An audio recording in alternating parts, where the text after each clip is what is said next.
Halo, salam jumpa, salam persaudaraan. Kita masih berbicara tentang hidup berkeluarga. Dan sampai sekarang ini kita masih berbicara tentang topik tugas-tugas para keluarga. Saya sudah katakan bahwa ada 4 tugas pokok para keluarga. Yang pertama ialah keluarga bertugas membangun persekutuan pribadi-pribadi. Yang kedua ialah keluarga bertugas melayani kehidupan. Yang ketiga ialah keluarga bertugas turut serta mengembangkan masyarakat. Dan yang keempat ialah keluarga turut serta dalam hidup dan karya perutusan gereja. Mengenai topik pertama dan kedua, yaitu membangun persekutuan pribadi-pribadi, itu pertama. Dan yang kedua ialah melayani kehidupan. Kita sudah perbincangkan dan kita juga sudah lewati topik-topik ini. Sekarang kita masuk pada topik yang ketiga. Tugas yang ketiga ialah turut serta mengembangkan masyarakat. Saudara, wajar dan wajib para keluarga mengembangkan masyarakat, karena keluarga adalah sel masyarakat. Artinya, sebelum adanya masyarakat, lebih dahulu ada itu keluarga. Para keluarga berkumpul bersama-sama di lokasi tertentu ataukah juga daerah tertentu, entah karena dipindahkan ataukah juga mereka berbondong-bondong ke lokasi itu karena punya kesepakatan bersama demi tujuan yang mereka mau capai. Ada rancangan-rancangan yang masing-masing miliki, dan rupanya ada pendapat yang sama, maka mereka putuskan kita menuju ke lokasi yang sama karena di sana itu cocok untuk kita mengembangkan apa yang kita tujukan.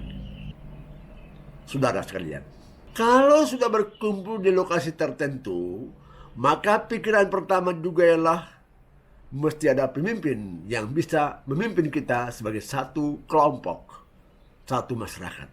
Penting ada pemimpin supaya dia bisa pimpin kita sebagai kelompok. Jangan sampai tertabrakan kepentingan hanya karena kita mau cari untung untuk kita masing-masing. Maka mereka mulai berkumpul, lalu berpikir bersama-sama siapakah yang dapat dipilih sebagai pemimpin untuk mereka.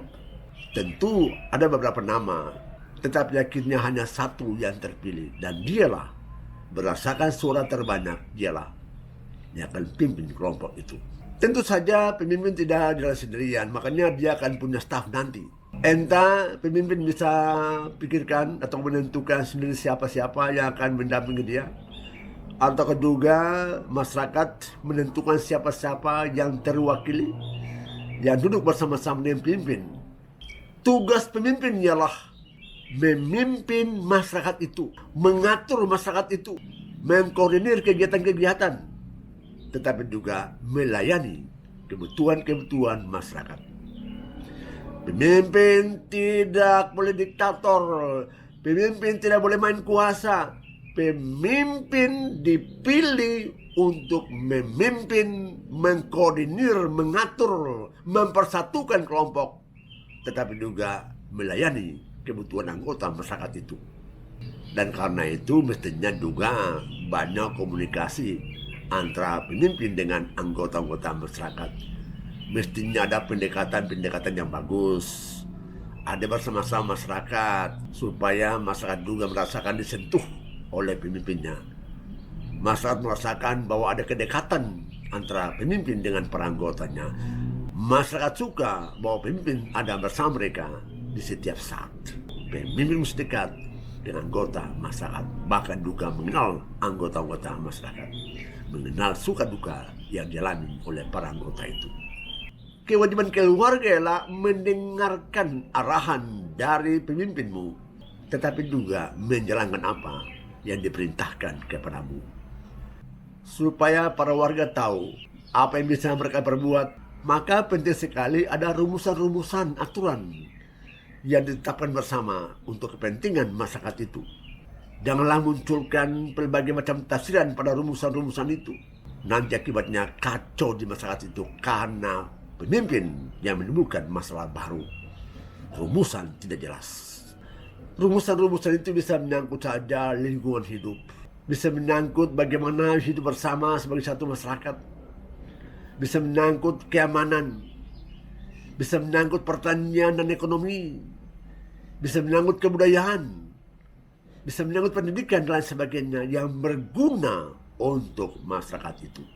Bukan cuma rumusan-rumusan, tetapi juga program-program kerja yang bisa dibuat oleh masyarakat untuk kepentingan bersama-sama demi kesejahteraan bersama.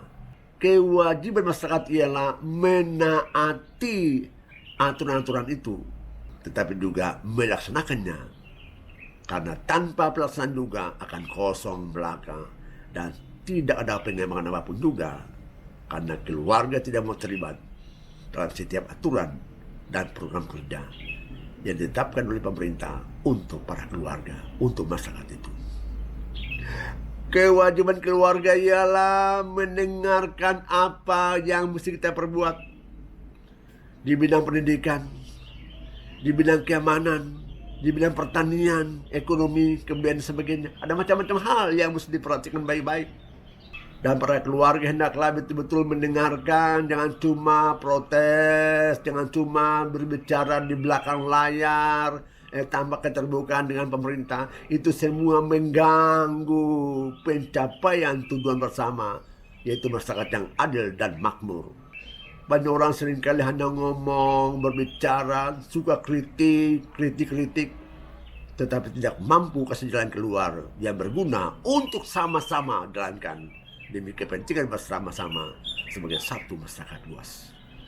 Orang bicara banyak, orang pandai berkritik, orang pandai mengatakan orang lain jahat, tidak pernah mengangkat keuntungan yang bagus, tidak pernah berbicara tentang hal yang positif, hanya suka melukai hati orang lain.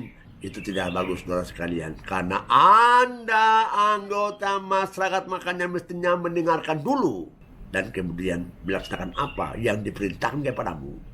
Kalau kurang pas di hatimu, ngomong terbuka dengan pemimpinmu tentang apa yang mesti diperhatikan. Jangan cuma kritik ini, kritik itu. Tidak bagus, saudara sekalian. Karena Anda adalah anggota masyarakat yang perlu dipimpin demi kepentingan bersama-sama. Karena anggota masyarakat adalah anggota keluarga, maka wajarlah bahwa para keluarga juga membimbing, mendampingi, menuntun, membekali para anggota keluargamu supaya taat betul-betul dalam menjaga kelestarian keluarga. Karena ini bermanfaat juga untuk hidup bersama-sama sebagai satu masyarakat. Masyarakat berkembang bagus kalau keluarga juga bagus. Makanya saya katakan bahwa hendaklah sungguh-sungguh orang tua dampingi betul-betul putra-putrimu, supaya kita tidak boleh mendengar ada kerusuhan di tengah-tengah masyarakat yang dibuat oleh anggota keluargamu. Ada perkelahian di sekolah, antar sekolah yang hanya mengganggu proses pendidikan. Tidak bagus. Tanggung jawab keluarga ialah membina para anggota keluargamu untuk sungguh-sungguh memiliki putra-putri yang terbaik, yang berguna nanti untuk pengembangan masyarakat. Maka hendaklah orang tua sama sekali ada bersama-sama dengan anggota keluargamu. Binalah anggota keluargamu supaya tahu sopan santun, tahu bicara yang bagus, tahu berdialog, berkomunikasi yang baik dengan orang lain. Teristimewa dengan orang tua dan kakak adiknya, mulai dari keluarga. Didiklah putra-putrimu yang suka mendengarkan orang tuanya, yang suka mematuhi apa yang orang tua ajarkan, orang tua arahkan, orang tua didik, dan berbuatlah yang terbaik dalam keluargamu sesuai dengan apa yang orang tua sampaikan kepada mereka. Maka saya selalu mengatakan orang tua janganlah senantiasa manjakan anak-anakmu. Dia minta A berikan, minta B berikan. Bahaya nanti kalau dia tinggal di tengah-tengah masyarakat, entah dalam sekolah, di kantor, atau di mana saja.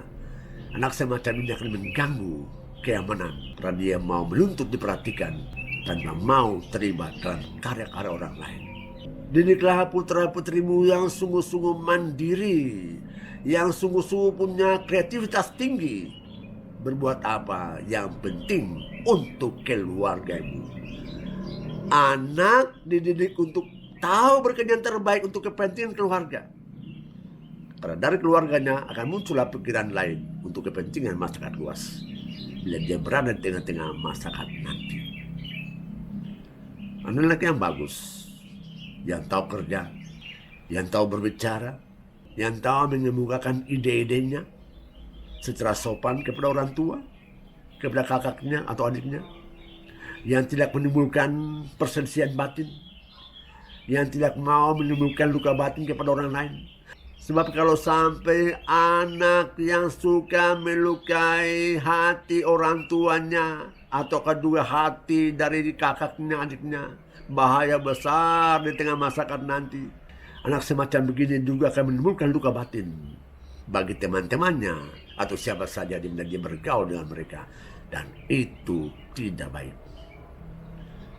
Banyak orang tua yang begitu sibuk kerja, di kantor, di sekolah, atau di mana saja, bagus, tidak masalah. Tapi saya katakan bahwa jangan lupa sekali perhatikanlah putra-putrimu baik-baik, arahkanlah mereka baik-baik, didiklah mereka baik-baik, teristimewa didiklah karakter-karakter mereka, supaya memiliki karakter yang bermanfaat, yang berguna untuk pengembangan pribadi dia.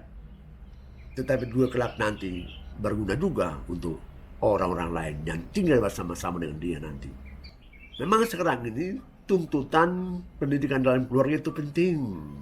Orang tua mesti menanamkan nilai-nilai pendidikan itu kepada anak-anakmu.